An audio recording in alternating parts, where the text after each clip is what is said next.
বৃষ্টি ও রহমত, ঠিক কিনা? বৃষ্টি পাঠায় কে? বৃষ্টির মালিক কে?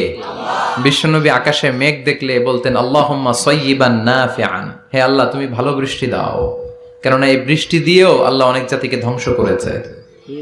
বৃষ্টি দিয়ে মানে অতি বৃষ্টি দিয়ে আল্লাহ বন্যা দিয়ে গোটা দুনিয়াটাকে ভাসিয়ে দিতে পারে কি পারে না? এজন্য মেঘ দেখলে এত আনন্দিত হয়েন না। বৃষ্টি দেখলে অনেকে গান বাজায়, আছে না নাই? এই বৃষ্টি ভেজা রাতে তুমি চলে যেও না, গান গায় না?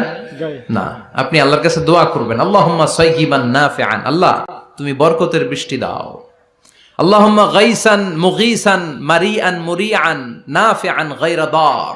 বিষ্ণুই পড়তেন আল্লাহ এই বৃষ্টিটা যেন উপকারী হয়, এই বৃষ্টি থেকে যেন ঘাস লতা পাতা কিছু পায়, এই বৃষ্টিটা যেন আমাদের জন্য বরকতময় হয়, যেন কল্যাণময় হয়, কোনো ক্ষতির কারণ যেন না হয়, তুমি কবুল করো। আমিন। আবার বেশি বৃষ্টি হলে বিষ্ণুনবী দোয়া করতেন আল্লাহুম্মা হাওয়ালাইনা ওয়ালা আলাইনা, আল্লাহ আমাদের এলাকায় আর বৃষ্টি দিও না, আমাদের চারিপাশে দাও।